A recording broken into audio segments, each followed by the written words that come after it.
3 months. I had been watching her from the window of the hall's upper gallery for 3 months, and I had developed, in that time, an impressive collection of explanations for why. She was a guest of the hold, that was one. A courtesy extended to a healer whose skill had been useful during the autumn sickness that had moved through the lower pack settlements. Her daughter came with her, naturally. The hold had rooms. The winter roads were not safe for travel. It was a straightforward arrangement, unremarkable, requiring nothing of me beyond the ordinary provision of hospitality. She had settled into the courtyard below the gallery, with the particular ease of someone who does not require permission to occupy a space. She was there most mornings. She had found a corner where the hold's older wolves liked to gather in the thin winter light, and she sat with them while she worked letters, mostly, or the sorting of her mother's herb collections.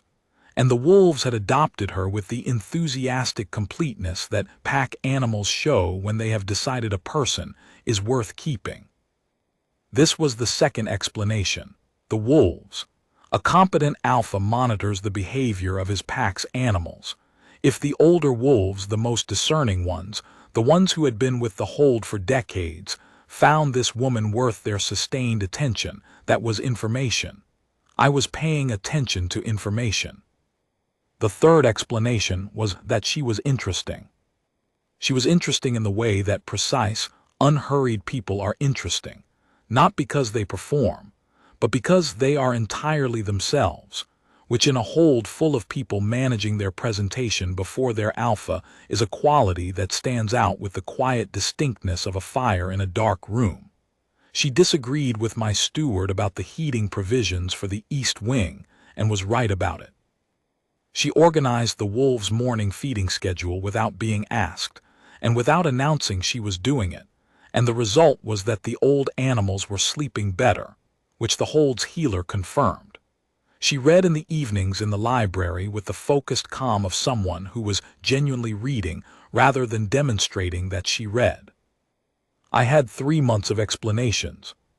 My wolf had one, she is yours. He had been saying this since the second week of her arrival, with the patient, slightly exasperated certainty of a creature that has located the truth and is waiting for the larger, slower part of his host to catch up. I had been arguing with him since the second week of her arrival, with the particular stubbornness of a man who had very deliberately built his life around controlled distances, and who found the idea of a fated bond, with a guest, with a healer's daughter who would leave when the roads cleared, with a woman who had made absolutely no indication that she regarded him as anything other than the person responsible for her family's winter accommodation, both inconvenient and presupposing. My wolf's response to all of this was to stand at the edge of whatever room she entered and watch her with the undivided attention of a creature that has no interest in being reasonable. I managed him, barely. I was very busy managing him when Lord Sorran arrived. Sorran of WSTMRE was a well-regarded alpha lord mid-40s, diplomatic, the kind of man who had built his pack's prosperity through careful alliance rather than conflict, which I respected. He had come for treaty talks, specifically a water rights adjustment on the shared boundary between THORNVALE and WSTMRE that had been a minor friction for 2 seasons and needed formalization. It was the kind of diplomatic business that I handled every year, and I had no particular concerns about it. He arrived on a clear, cold afternoon with a small escort, presented his credentials correctly, and was given the hold's better guest quarters. The preliminary session that evening went smoothly. He was a skilled negotiator who understood the difference between the thing he wanted and the thing he was willing to take, which made negotiating with him efficient. He met Lys at the evening meal.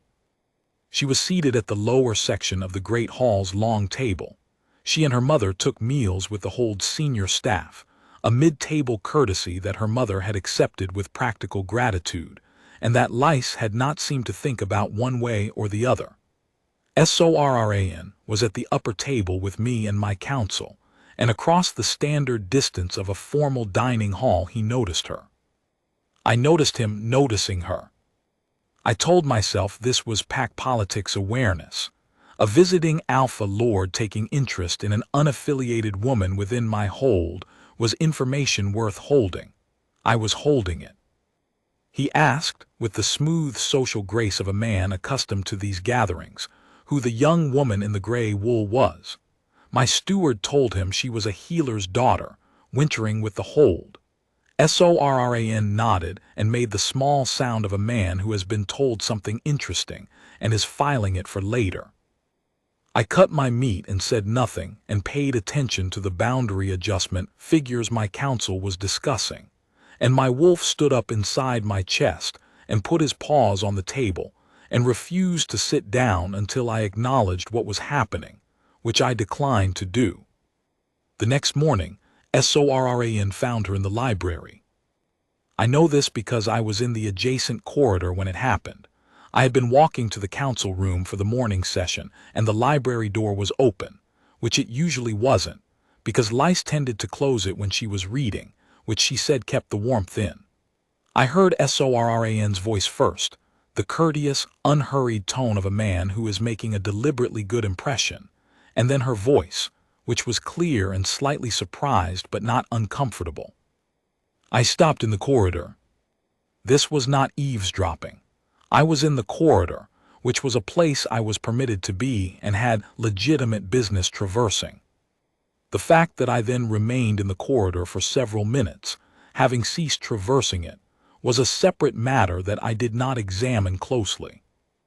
What I heard was Soran asking her what she was reading and Lice telling him, and the exchange that followed about the text, about Thornvale's library holdings, about a particular subject she had been trying to find sources on, being the kind of exchange that two people have when they are both actually interested in the conversation rather than performing interest for a social purpose.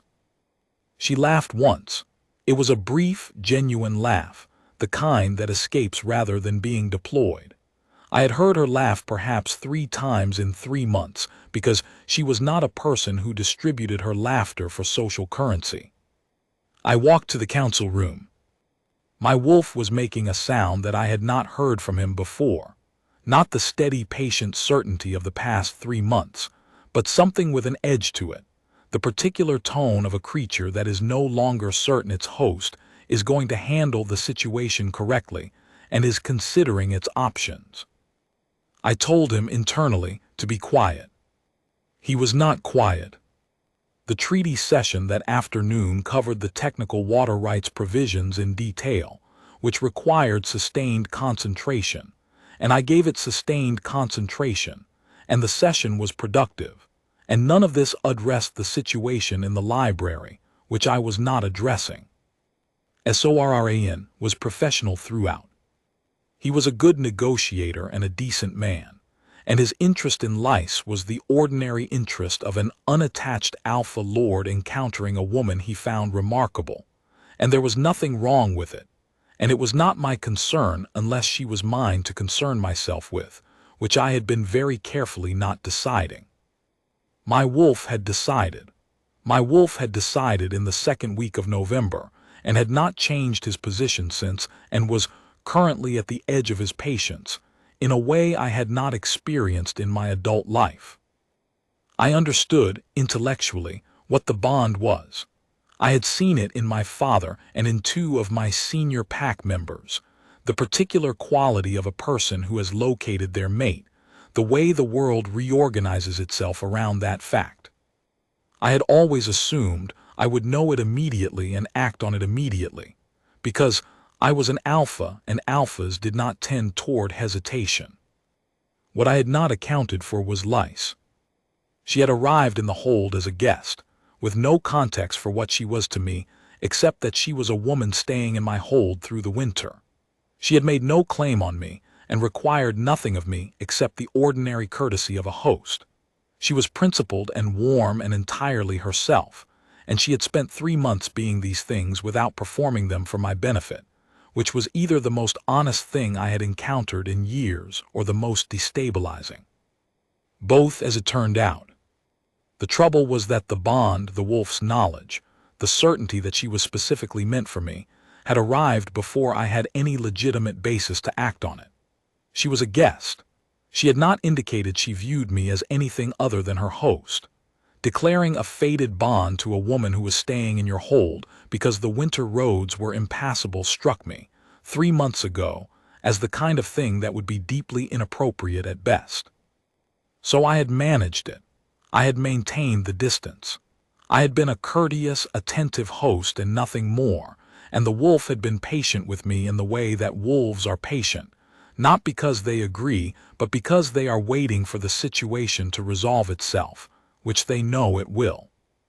The situation was currently resolving itself in the form of SORRAN, of WSTMERE. The treaty session's final day was the following morning. I did not sleep particularly well. This was not unusual. I often worked through the early hours when there was something requiring resolution. But the resolution I was working through was not the water rights adjustment, which was complete, but the internal recognition that my wolf had been right for 3 months, and I had spent 3 months being exactly as disciplined and controlled and careful as I always was.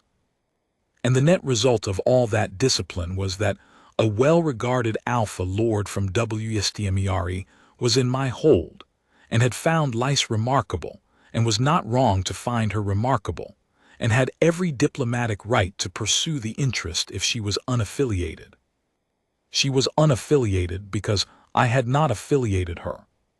She was unaffiliated because I had decided 3 months ago that declaring a fated bond to a guest who was staying through the winter was inappropriate, and because I had the discipline to maintain that decision, and because my discipline was, in this particular case, working against me rather than for me in a way I had not predicted. My wolf's assessment of this situation was concise and unflattering. I lay in the dark and listened to THORNVALE settle into its late-night quiet, the hold making its familiar sounds, the wolves in the courtyard making theirs, and I thought about the library, and the laugh that had escaped rather than been deployed, and SORRAN's voice in the corridor, and the way Lice had said something about a particular historical text with the particular quality of attention she gave things she found genuinely interesting. I thought, she is interesting to me. She has been interesting to me for 3 months. She is the most interesting person I have encountered in recent memory, not because she is performing anything but because she simply is, and simply being is the rarest thing. I thought, my wolf is not wrong. I thought, I have been doing the correct diplomatic and ethical thing for 3 months, and the correct diplomatic and ethical thing is about to result in a wrong outcome, which means it was not actually the correct thing. I thought, I have to stop thinking and start deciding. The final treaty session was held in the Great Hall's formal chamber, which could seat the full council plus witnesses. This was standard for the concluding session of a significant negotiation. The final terms were ratified in front of the assembled Hold's senior staff. The document was signed, and the visiting delegation was formally thanked and released. Lice was there because I had invited her. As a courtesy, she and her mother had been guests through the treaty period, and the Hold's custom was to include long-term guests in ceremonial occasions. She sat in the witness gallery, 3rd row, in her gray wool, with her mother beside her. She was watching the proceedings with the attentive quality she brought to anything she found worth watching. She was not watching me with any particular intensity. She was watching the proceedings. I was watching her watching the proceedings, from the Alpha's chair, while conducting the final ratification with the part of my mind that did not require visual confirmation to function. SORRAN was concluding his formal remarks, the diplomatic language of a completed negotiation, warm and correct, with the specific graciousness of a man who has gotten more than half of what he came for and is satisfied. He thanked THORNVALE. He thanked the council. He made a general comment about the quality of hospitality he had experienced during his stay. And then he paused. It was a natural pause, the pause of a man who is about to add something he had decided to add before the formal close, which was his right as the visiting lord. His eyes moved briefly to the witness gallery, to Lys. "One final matter," Sorran said, with the easy courtesy of someone who is not sure if this is a delicate question and has decided to ask it in the most diplomatic way possible. "The young woman in the gallery, the healer's daughter, she has been a gracious presence in the hold through my visit." He looked at me directly, with the straightforward honesty of a man who respects the protocol. "Does she have a mate?" The hall went quiet. Not the quiet of shock, the quiet of a room full of people who have just realized that the answer to this question is the most significant thing that is going to be said in this chamber today, and who are waiting to hear it. My wolf did not wait. I had spent 3 months managing him.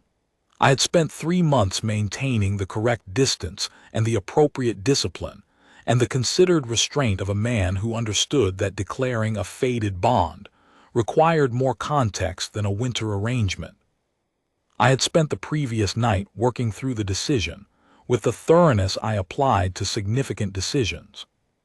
The decision, it turned out, had already been made. The wolf had made it in November and had been carrying it since, with his endless patient certainty. And when Sorran asked the question, the answer was already formed, and it was in the old tongue before my conscious mind had assembled an opinion about it. 5 words, the old claiming declaration. It means in the modern language approximately, "She is mine and I am hers." The old tongue has the efficiency of a language that was made for exactly this kind of statement. Declarative, permanent, not a question and not a discussion. My voice in the high-ceilinged chamber had the acoustic carrying quality of stone, and every person in the room heard it. My council member Dravan to my left set down his pen. Sorran blinked once. Then he nodded with the dignity of a man who has received a clear answer to a clear question. "I see," he said. "I apologize for the oversight." "There is none," I said in the ordinary language this time. The question was reasonable. The hall was still very quiet. I looked at Lys. She was looking at me. She had the expression I had spent 3 months learning to read, the one that was not performing anything, that was simply receiving what was in front of her and processing it with complete attention. She looked at me the way she looked at something she found genuinely interesting, which was with a particular quality of stillness. And for the first time in 3 months, I had no explanation for what I was doing that did not include the true one. She said nothing. She simply looked at me for a long moment, and then the corner of her mouth moved and she said, quietly, not loud enough for the hall, just loud enough for the space between us, "I wondered when you'd say it." The treaty was concluded. Dravan finished the formal ratification language with the smooth efficiency of a man who had been a council member for 20 years and had encountered most things. Sorran's delegation departed the following morning with the graciousness they had arrived with, and Sorran himself shook my hand at the gate with the manner of a man who holds no grievance, which I respected. My wolf was, for the first time in 3 months, quiet. Not the tense quiet of managed restraint, the other kind. The settled, contented quiet of a creature that has arrived where it was going. Lys found me in the courtyard that afternoon. I had been there for an hour, which was longer than I usually spent in the courtyard, but the hold's older wolves were there, and the cold air was clear, and I was engaged in the particular activity of sitting with something that had just changed and not rushing the sitting. The wolves were around me in the easy, loose way they arranged themselves when they were comfortable. One large gray female with her head on my boot, 2 others at the edge of the courtyard watching the gates. Lys came through the inner door, and the wolves lifted their heads, and the gray female's tail moved once, slowly, in the affectionate way it moved when she approved of something. Lys sat on the stone bench near the old wolf, the same bench she used most mornings. She pulled her cloak around her against the cold. She did not immediately speak. I did not immediately speak. This was comfortable in the way that silence with Lise had been comfortable since the first month of her stay. She did not treat silence as a problem requiring filling, which was a quality I had appreciated from the beginning, and which now carried additional meaning, because I understood better why I had been paying attention to it. 3 months, she said after a while. Yes, I said.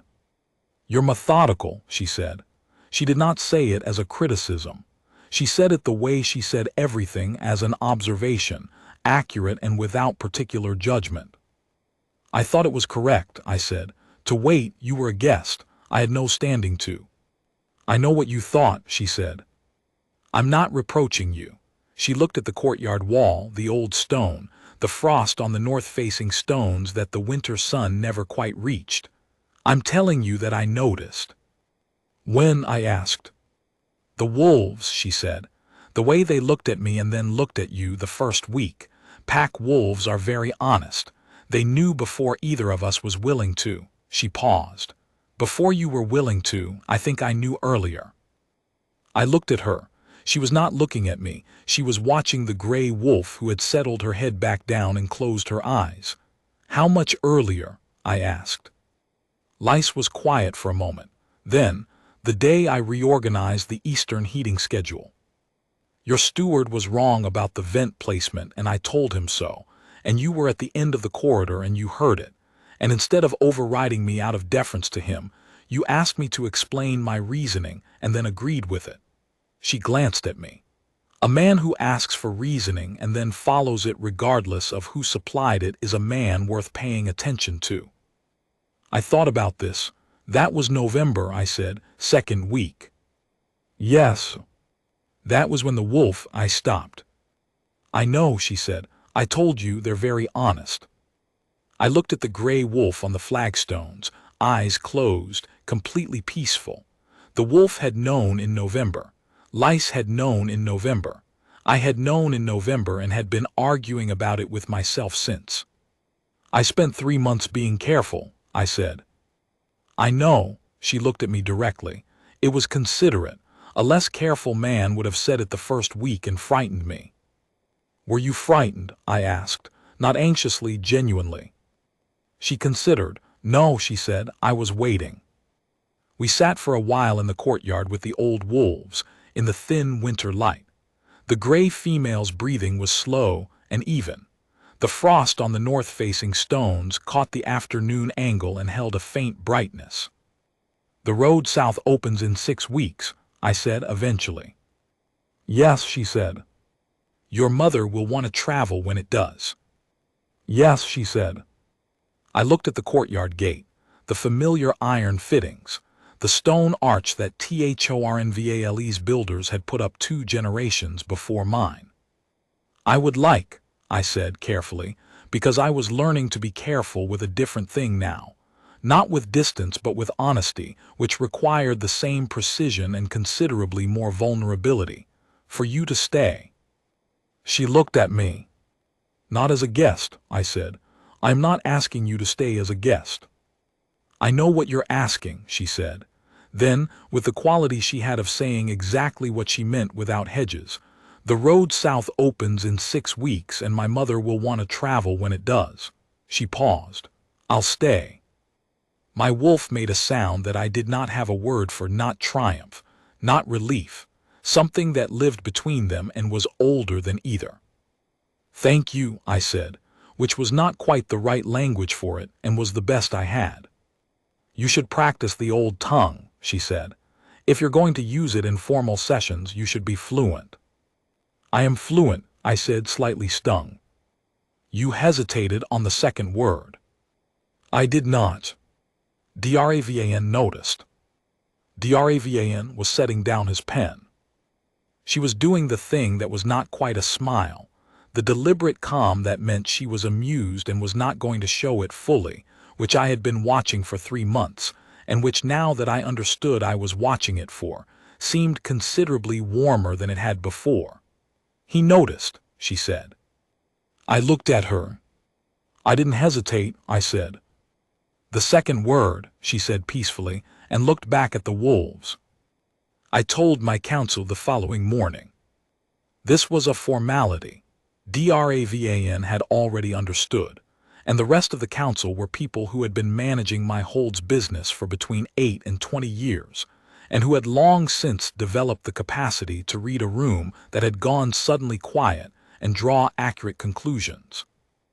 I told them formally because the bond deserved the formality, and because Lice deserved the hold's recognition in the proper order, and because I was, in the end, a man who believed that important things should be said clearly. The council received it with the composed efficiency of professionals who have already processed the information and are now adjusting their administrative frameworks accordingly. Dravan said, I'll have the formal documentation prepared. He paused. The second word, my lord. I know, I said. It's the longest of the 5. I know, I said. It carries the primary. I know what it carries, I said. I was in the moment. Dravan nodded with the particular expression of a man who is not going to say anything else about this. He said something else about this anyway, in the way he always did when the thing was important enough. She's good for the hold, my lord. The east wing has been warmer for a month. The old wolves sleep better. The healer's mother's provisions are organized in a way no one has managed in years. He looked at his documents. She's been here 3 months and the hold runs better. I know, I said. You might have mentioned it in November. Thank you, Dravan, I said.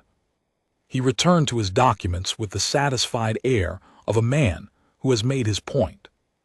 The formal naming was held in the Great Hall 10 days later, in the presence of the full council and the assembled hold, not the formal council chamber of the treaty session, but the whole hall, the kitchen staff and the stable hands and the gate guards and the river traders who wintered in the hold's lower settlement, and all the people who were thornvale and who needed, in the proper order, to know what she was. Lice stood beside me. She was wearing something warmer than the gray wool, a deep green that had been her mother's choice, apparently, which Lice had accepted with the practical good humor she brought to most things. She was not performing anything. She was standing in the great hall of a wolf-pack hold being named before the assembled pack, and she was bringing to this the same quality she brought to reading in the library and reorganizing the heating schedule and disagreeing with my steward, full attention, without theater. The old wolves were in the hall. The gray female had positioned herself between Lice's feet and the edge of the dais, which was not protocol but which Dravan had decided not to address. I spoke the naming in the old tongue, this time with all 5 words correct and no hesitation, because I had spent 10 days practicing, and because some things deserve the full attention you initially gave them partially. The hall was very quiet when I finished. Lice turned and looked at me with her steady, warm eyes. Better, she said quietly, only for me. Considerably, I said. The gray wolf's tail swept the floor once, twice, in the slow, contented rhythm of a creature that has been patient for 3 months and has found the patience worthwhile. The hall, after a moment, moved, the quiet current of people who have understood something and are settling into the understanding, the wolves shifting in the low way of animals that have registered a change they approve of, Dravan making a small, efficient sound of satisfaction that he would deny making if asked about it later. Lice looked at the hall, then she looked at me. The road south opens in 4 weeks, she said. I know. My mother will want to visit when it does. I know, I'll send a proper escort. She absorbed this. You planned that. I thought ahead, I said. I am capable of thinking ahead. You spent 3 months not thinking ahead. I was thinking ahead about the wrong things, I said. I am adjusting my methods. She was quiet for a moment.